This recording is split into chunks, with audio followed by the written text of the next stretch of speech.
Salut à tous, si vous ne me connaissez pas encore, je suis Phoenix et je suis très content de vous accueillir pour cette nouvelle vidéo. Aujourd'hui, nous allons parler de brute force, de tenter d'accéder à une machine en trouvant son mot de passe grâce à Hydra. C'est un logiciel de pentesting largement utilisé pour rechercher et exploiter les vulnérabilités en testant la sécurité des mots de passe. Mais je suis surtout ravi de vous présenter mon propre script qui simplifie grandement l'utilisation d'Hydra, surtout pour ceux qui débutent en informatique. Ce script vous permettra au travers d'un menu interactif de profiter d'une partie de ses fonctionnalités sans avoir à vous soucier des détails techniques et complexes. Que vous soyez novice en informatique ou expert en sécurité, vous êtes les bienvenus parmi nous. Mais avant de commencer, je souhaiterais dédicacer cette vidéo à toute la promotion TSSR 2023-2024.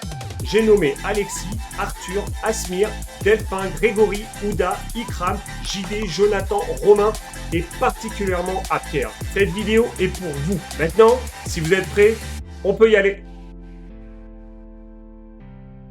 Nous voici donc de retour sur notre machine Kali Linux où nous allons découvrir le logiciel Hydra. Et pour commencer toute utilisation de logiciel, on va voir l'aide qu'il peut y avoir dessus et voir les différentes fonctionnalités que l'on peut utiliser sur ce logiciel. Grâce à la commande man espace Hydra, nous allons tomber sur la documentation complète et vraiment très large de Hydra. Nous allons avoir différentes options dessus. Alors, nous n'allons pas voir ensemble toutes les fonctionnalités, mais nous allons cibler certaines. On cherche grâce à ce logiciel un mot de passe ou un nom d'utilisateur.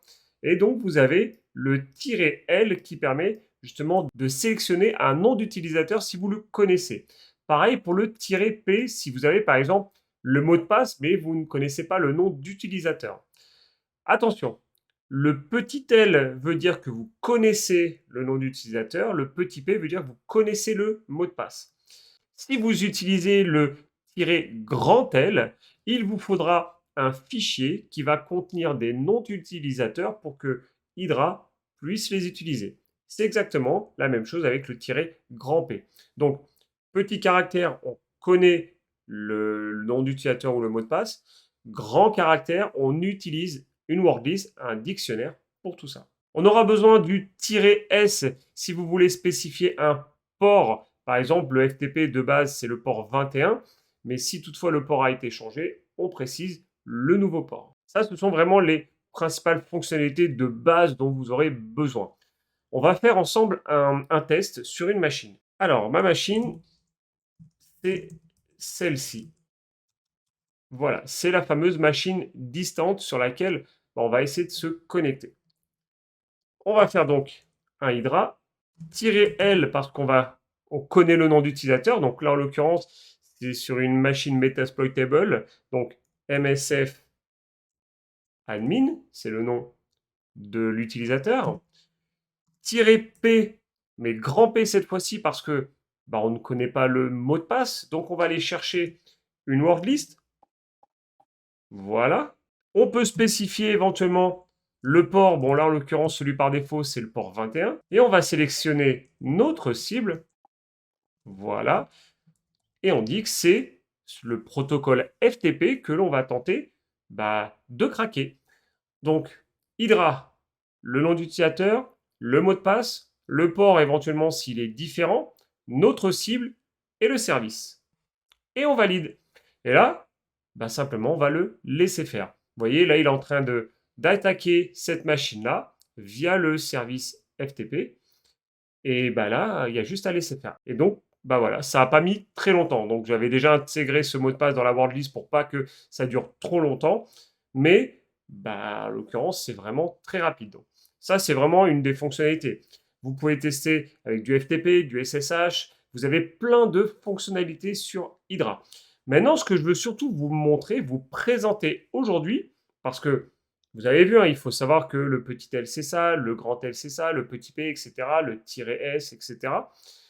Le but de cette vidéo, c'est de vous présenter un script que j'ai réalisé où on va pouvoir avoir un menu vraiment interactif. Je vais vous montrer.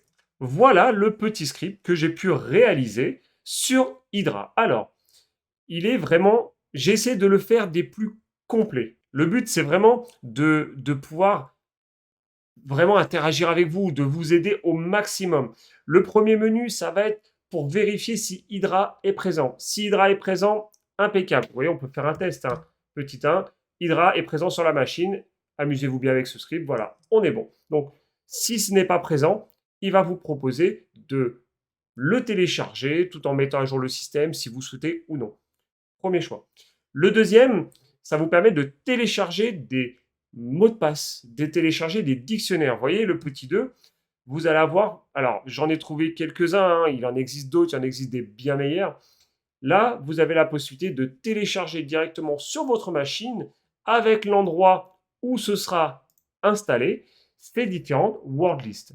Pareil pour le numéro 3. C'est vraiment les mots de passe. Donc le petit 2, c'est pour des dictionnaires d'utilisateurs. Le petit 3, c'est pour des dictionnaires de mots de passe. Faites bien la différence parce que des fois, vous n'avez pas la même chose. Le petit 4, ce sont des sites pour télécharger plein de dictionnaires.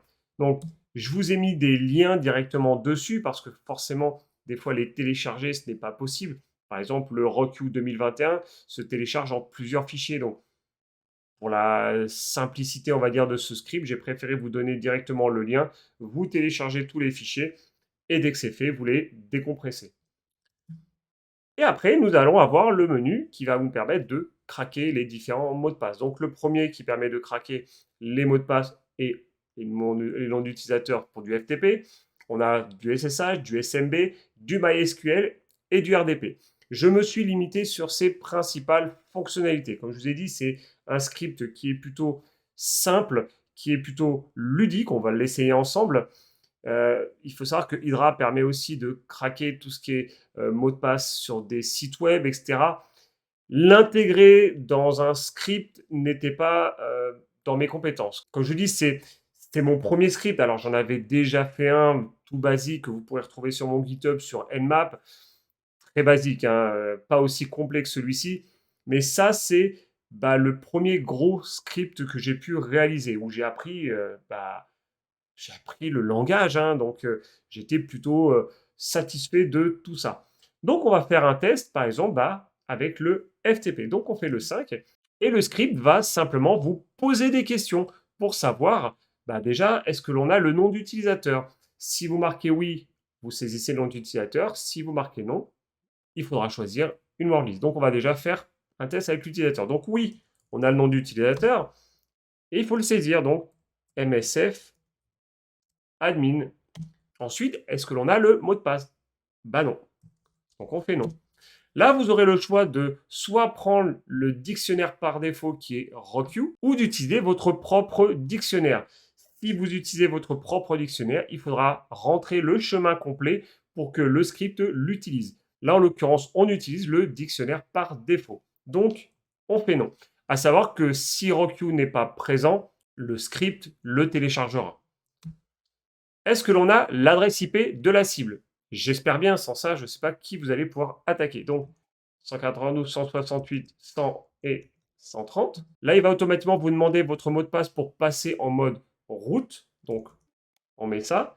Et ensuite, on va sélectionner le port. Si le port est le 21, celui par défaut, on fait simplement entrée. Si le port a changé, on rentre le nouveau port. Donc là, nous, on fait entrée.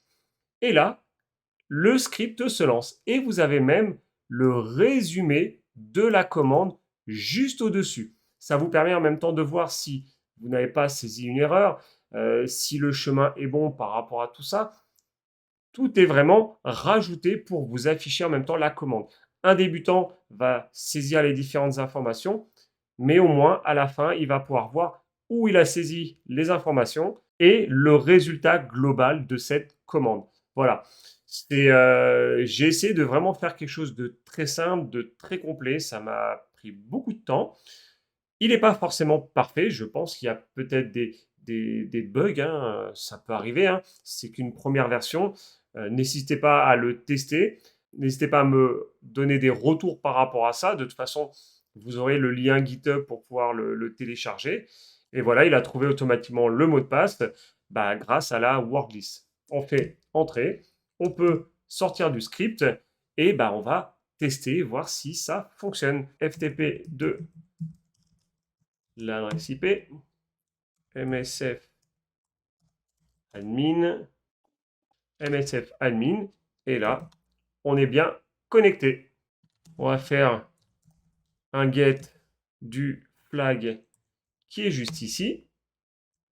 On quitte, et si je fais un cat de ce flag, on a bien récupéré l'élément qui était sur cette machine distante. Voilà. Bon, j'espère que ça vous a plu. C'est vraiment mon tout premier script. C'est vrai que je suis très heureux de pouvoir vous le présenter sur cette chaîne, sur cette vidéo. J'espère que vous pourrez l'utiliser. Donc, c'est vraiment ciblé pour les débutants, hein, parce que c'est vrai que des personnes un peu plus avancées pourraient éventuellement l'utiliser. Je serais super content. Mais on a plus l'habitude de taper avec les arguments pour facilement utiliser Hydra ou d'autres logiciels. Mais voilà, c'est vraiment un petit plaisir que je voulais faire, c'était réaliser ce petit script. Et puis, n'hésitez pas à regarder dans le code, hein. Honnêtement, il n'y a rien à cacher, il est totalement libre, totalement ouvert. Vous verrez que je me suis quand même pas mal amusé pour vérifier que telle information est bonne, etc. Et j'ai vraiment essayé de penser à tout pour qu'il soit des plus complets, des plus efficaces et des plus simples pour l'utilisation que vous allez en avoir. Voilà. J'attends vos retours en commentaire sur ce script. N'hésitez vraiment pas à me donner vos retours. Je suis vraiment ouvert à toute chose. S'il y a des choses à améliorer, s'il y a des choses à retravailler, je serai content de sortir une nouvelle version. Et puis voilà, si ça me motive, je pourrais faire ça avec d'autres petits programmes sur Linux. Et voilà, ça peut être sympa. Voilà, je vous dis à la prochaine et à une prochaine vidéo. Ciao, ciao!